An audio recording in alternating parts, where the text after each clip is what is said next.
आज मैं शुरू करना चाहता हूँ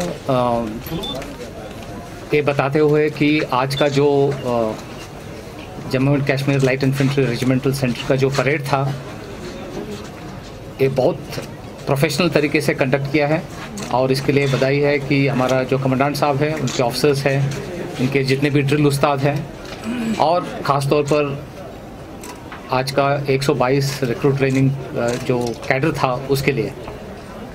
मुझे पता है कि ऐसा ड्रिल कंडक्ट करने में कितना मुश्किलात आता है, बहुत कोऑर्डिनेशन अच्छा था, उन सब के लिए बधाई।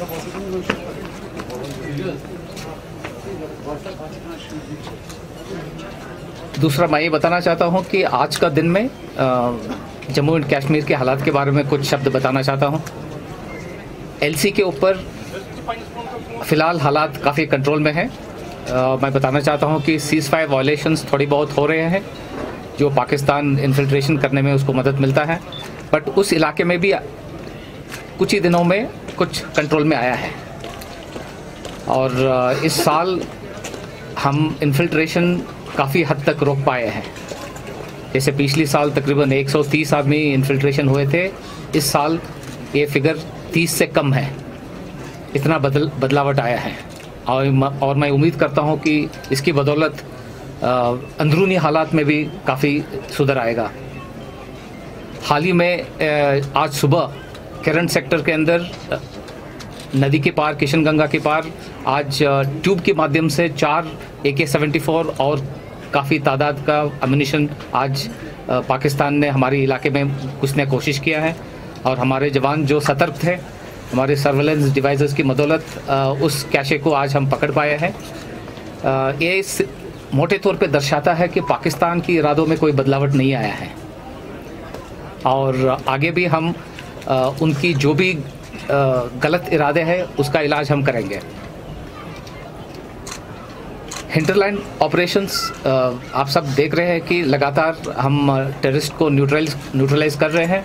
आज सुबह भी वनारार बिजबिहारा के इलाके के अंदर एक फॉरेन टेररिस्ट और एक लोकल टेररिस्ट को आज हमने न्यूट्रलाइज किया है और ये देखने में आया है कि जहाँ भी हम ख़ास तौर पर फॉरेन टेररिस्ट को न्यूट्रलाइज करते हैं उस इलाके में एक अलग शांति आता है।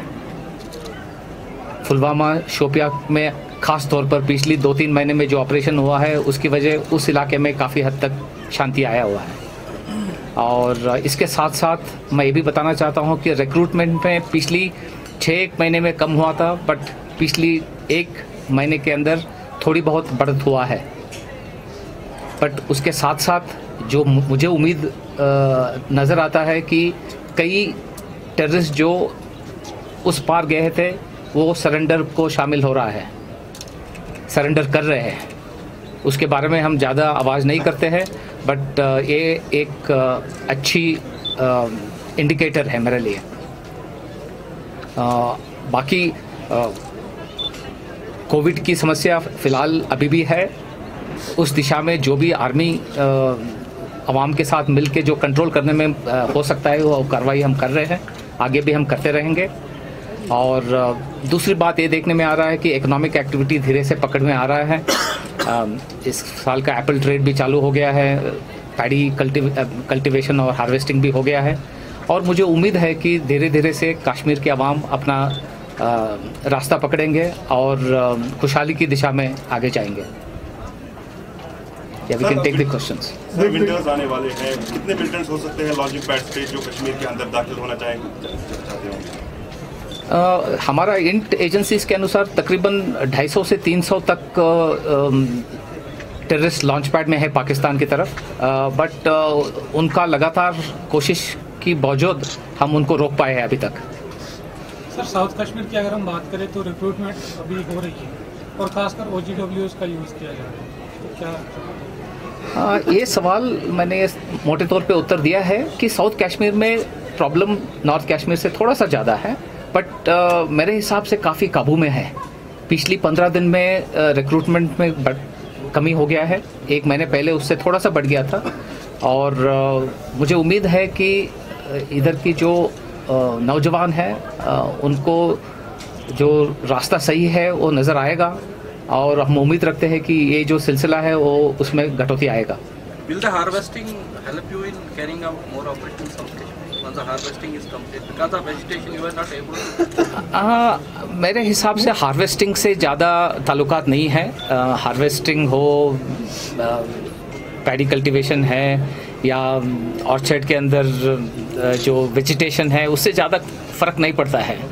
19-20 का फ़र्क है और मेरे हिसाब से इसका ऑपरेशनल इम्प्लीकेशन नहीं है। So there are reports that China is helping Pakistan in POK to build missile sites. How do you see it?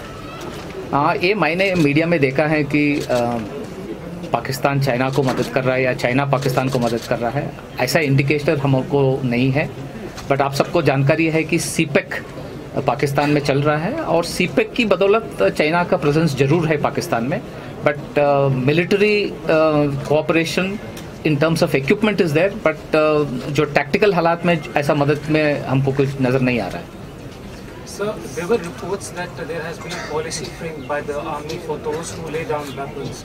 Can you throw some light on that policy?